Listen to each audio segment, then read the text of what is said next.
మీ కుటుంబ శాంతి, ఆరోగ్యం, ఆర్థిక అభివృద్ధి కోసం రుద్రాక్ష మహాపూజలో తప్పక పాల్గొనండి. ఇప్పుడే నమోదు చేసుకోండి. నమస్తే రమగారు. నమస్తే జయ. మంచి స్టోరీ చెప్తారా? మొన్న మధ్య అంటే కొన్ని రోజులు అంటే ఒక 6 months బ్యాక్ వరకు కొంత స్టోరీస్ తగ్గించాం మనం. ఎక్కువగా టాపిక్స్ డిస్కషన్స్ చేశాం కదా రమగారు. అయితే చాలా మంది అడుగుతున్నారండి, స్టోరీస్ చెప్తున్నారు, మళ్ళీ స్టోరీస్ చెప్తున్నారు. ఎందుకంటే రమగారు అంటే స్టోరీస్ అంటే రమగారు. అందరికీ బెడ్ టైమ్ స్టోరీస్ అనమాట. రాత్రి పడుకునేటప్పుడు నేను ఖచ్చితంగా మీ స్టోరీ వినే పడుకుంటాను అని చెప్తున్న వాళ్ళు ఉంటే అసలు బయటకు వెళ్తే ఇదే మాట రమగారు. నన్నైతే ప్రతిరోజు వింటామండి, మీ వీడియో చూసే పడుకుంటామని. చిన్నపిల్లలు అయిపోతున్నారు. భలే హ్యాపీగా అనిపిస్తుంది. అలవాటైతే అలా ఉంటుంది జయ. ఆ గొంతుకి మీరు చెప్పే విధానానికి అలా అలా కనెక్ట్ అయిపోతారనమాట. సో స్టోరీస్ ఎక్కువ చెప్పడం నాకు కూడా హ్యాపీగా ఉంది. అది నేను చెప్పుకోవచ్చు కదా. చెప్తాము. రైతు పెట్టుకున్న అర్జీ కథ బాగుంది, సరదాగా. అదే ఒక ఊళ్ళో పల్లెటూరులో ఒక బక్క రైతులైనా ఓ పూరు గుడిసినా వాళ్ళకి కాస్త నివేశన స్థలం, కాస్త తిరగడానికి ఇల్లు ఉండేవి, ఖాళీలు ఉండేవి. ఈయనకు ఒక బక్క ఆవు కూడా ఉండేది. రైతుకి బక్క ఆవు. ఈ రైతు ఏమింది, ఆయన చిన్న ఒక అరెకరం పొలమేను, ఎక్కువ గడ్డి ఉండేది కాదు. ఈ ఆవుకి సరిపడా తిండి ఉండేది కాదు. అది మెల్లిగా అట రోడ్డు మీదకి వెళ్ళినప్పుడు అట వెళ్ళినప్పుడు మేసి వచ్చేది అంతే. అయితే ఏమైంది, ఈ బక్క రైతు గారి పక్కన ఒక పెద్ద రైతు గారి భూస్వామి గారి ఇల్లు ఉంది. ఆ భూస్వామి కూడా గొడ్లు చాలా ఉన్నాయి. వీళ్ళింటికి వాళ్ళింటికి మధ్యలో బ్రహ్మాండమైన కంచె ఒకటి ఉంది. కనపడదు, అటు ఇటు కనిపించదు అనమాట. అయితే ఏమైంది, ఈ భూస్వామి గారి దొడ్లో ఉన్న గొడ్లు ఓ రోజు కొట్టుకుంటూ అప్పుడప్పుడు ఆవులు, గేదెలు, ఎడ్లు అవి పోరాడుకుంటాయి, గిత్తదూడలు కొమ్ములతోటి. ఈ పోరాడుకునే క్రమంలో వీళ్ళింటికి వాళ్ళింటికి మధ్యలో కంచె ఉంది కదా, ఆ కంచెకి ఓ బొరి పడింది. కొంచెం ప్రవేశించడానికి వీలుగా అయ్యిందనమాట. అయితే రోజు ఏదో ఆవుని బయటికి తీసుకెళ్ళేవాడు, తీసుకొచ్చేవాడు. ఒక పూట తనకి ఆ రైతుకి ఆవుని బయటికి తీసుకెళ్ళటం కుదరలా. ఏదో 4 గడ్డి పరకలు వేస్తే అది నమిలింది, కానీ దానికి ఆకలిస్తుంది.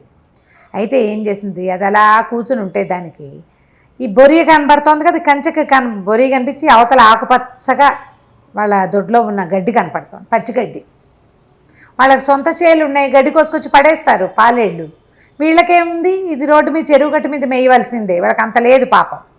ఎండుగడ్డి ఉండేది, ఆ 4 పరకలు విదిలిస్తే దానికి సరిపోలేదు. అదేం చేసింది, మెల్లిగా లేచి అటు ఇటు నడుస్తుంటే సరే పోన్లే కొంచెం కాలైనా సాగుతుందని ఆ రైతు భార్యం చేసింది, దాన్ని కట్టుకోయే నుంచి దాన్ని విడిపించేసింది.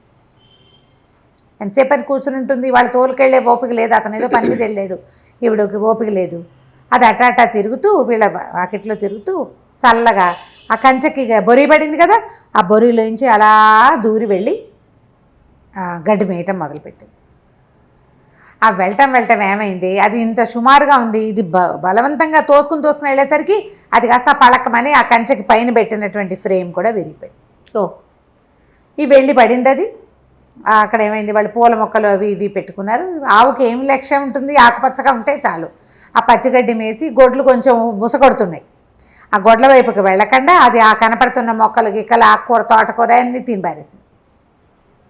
తిరిగేసరికల్లా అక్కడి నుంచి వాళ్ళు ఏం చేశారు, పాలేళ్ళు ఎవరు ఏదో గొడ్డు వచ్చింది దొడ్లో కానీ దాన్ని కొట్టేసరికల్లా వీపు మీద తట్లు తేలిపోయినాయి. ఆవు బెదిరి పరిగెత్తుకుంటూ వీళ్ళ ఆ కంచెలోంచి దూరి వచ్చేసింది, కంచె అంతా విరిగిపోయింది. ఈతను పోయి అడిగాడు, మా గొడ్డునట్ట కొట్టారేంటండి, తోలితే సరిపోతుంది కదా, మూగొడ్డు బక్కది అన్నాడు. అనేసరికల్లా బోర్ని వీడి గొడ్డేమో మన దొడ్లో తినేసింది, వీడినేమో ఇట్లా వదిలి పెడతామా, కట్టేయండి రా వీడిని అని చెప్పేసి ఒక కట్టుకోయికేసి బక్క రైతుని కట్టేసి ఒట్టిగా కడితే ఏం లాభమని 4 దెబ్బలేసారు.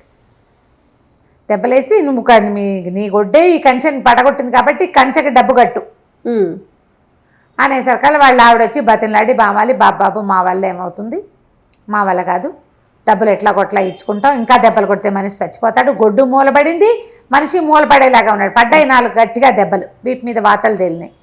బతిమలాడి వదిలించుకుంటే అతను ఏమన్నాడు, కంచెకయ్యే డబ్బులు మాత్రం నువ్వు ఇవ్వాల్సిందే, గొడ్డం వేసుకుంటావా, అరెకరం పొలం అమ్మేసుకుంటావా, మా సంబంధం లేదు పొమ్మన్నారు. ఏడ్చుకుంటూ ఇంటికి వచ్చారు. ఇంటికి వస్తే ఏమనుకున్నారు ఇద్దరు, మనకి ఇన్ని కష్టాలు వచ్చాయేమిటి, మనకు అసలు పొలం లేదు, ఏమీ లేదు, ఒక బక్క గుడ్డు ఇలా అయిపోతే దానికి దెబ్బలు తగిలితే అది ఇచ్చే 2 చుక్కల పాలు లేకపోతే కనీసం మజ్జిగన్నం కూడా ఉండదు మనకి. అప్పుడు ఈ ఊరేలే రాజుగారు చాలా మంచిపట్ట, రాజుకు ఒక అర్జీ పెట్టుకుందాం, మాకు కాస్త పొలమైనా ఇప్పించండి, లేదా ఈ కంచెకి కట్టడానికి ఓ 2-4 రూపాయలైనా ఇప్పించండి అని చెప్పి అర్జీ పెట్టుకోవాలనుకున్నారు. రాజు దగ్గరికి వెళ్ళేటప్పుడు ఎట్టా వెళ్ళాలి? రాసుకు వెళ్ళాలి. రాసుకోవడానికి ఆయనకి చదువు రాదు, ఈవిడికి చదువు రాదు. వీళ్ళిద్దరూ ఆలోచించారు ఏం చేద్దాము అని. వాళ్ళ ఇంట్లో ఏవో చెక్కలు అవి ఇవి ఉన్నాయి. ఒక చెక్కది ఇంత పలకంటిది ఒకటి పట్టుకుంది, తీసుకొచ్చి ఆ అమ్మాయి ఏమందంటే బొగ్గుతో గీద్దాము దీని మీద రాజుకు అర్థమయ్యేలాగా, ఆ తర్వాత దాన్ని వీపు కట్టుకుని తీసుకెళ్ళి రాజుకు చూపిస్తే ఆయనకు అర్థమవుతుంది, అప్పుడు మనకి న్యాయం జరుగుతుందని చెప్పి అక్కడి నుంచి ఏం చేశారు, సరే ఓకే అని ఈ చెక్క పలక మీద ఏం రాశారు, ఒక చిన్న వృత్తం గీశారు. వీళ్ళిల్లు పక్కన ఒక పెద్ద వృత్తం గీశారు. ఈ 2 వృత్తాలకి మధ్యలో ఒక బొరి ఉండాలి కదా, అక్కడ ఒక సున్నా చుట్టారు. ఇతన్ని కట్టేశారు, ఒక కట్టుకొయ్య, అక్కడ ఒక పుల్ల గీశారు. వీళ్ళకి ఆవు ఉంది, ఇక్కడ ఒక కట్టుకొయ్య గీశారు.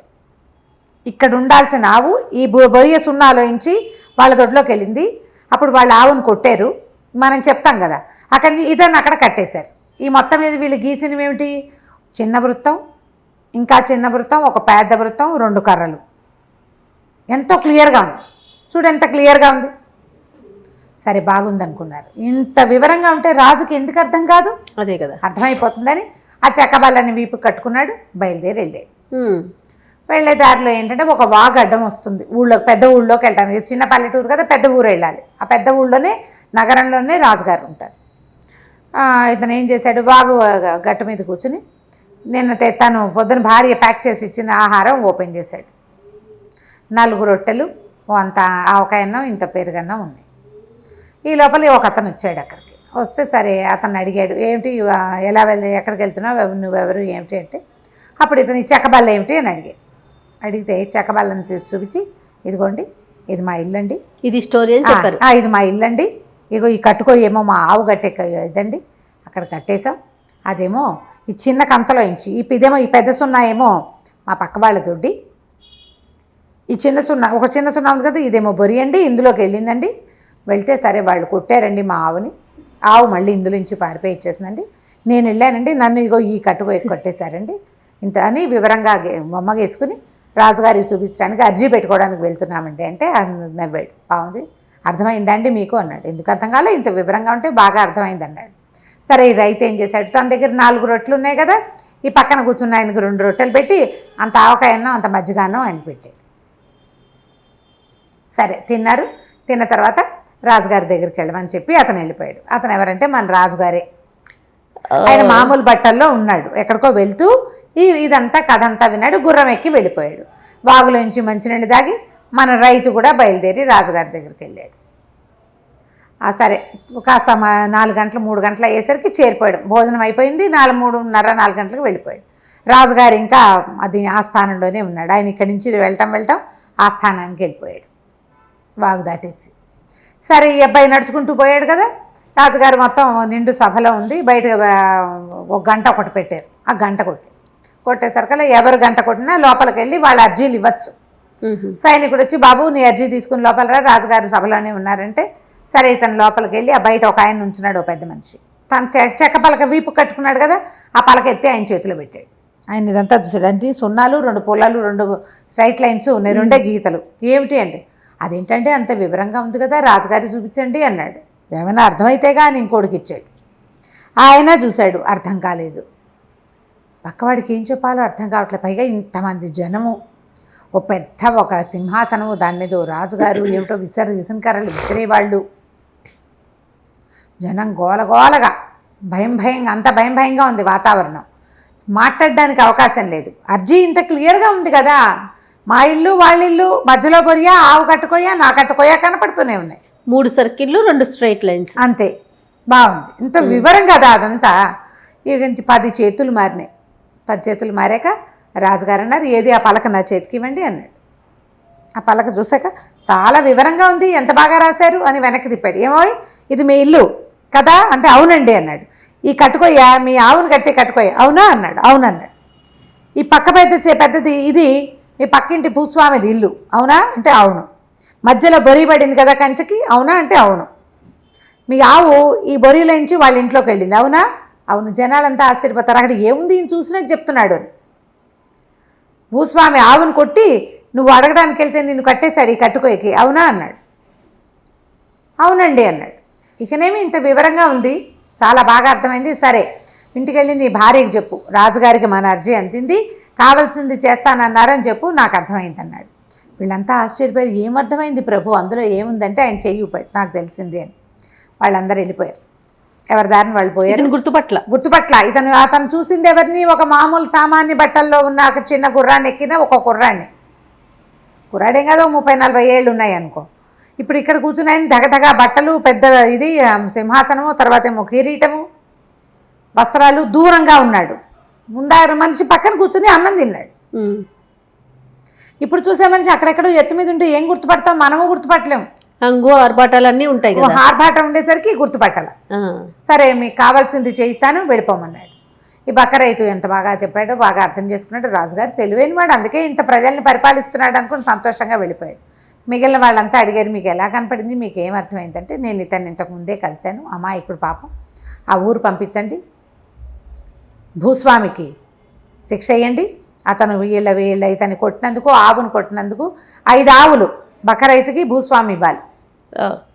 రాజుగారి తరఫు నుంచి 5 ఎకరాల పొలం ఈ పేద రైతుకి ఇవ్వండి, అతను ఆ పొలాన్ని చూసుకుని ఇది చేస్తాడని చెప్పి నాకు అన్నం పెట్టాడు ఒక పూట అని చెప్పాడు.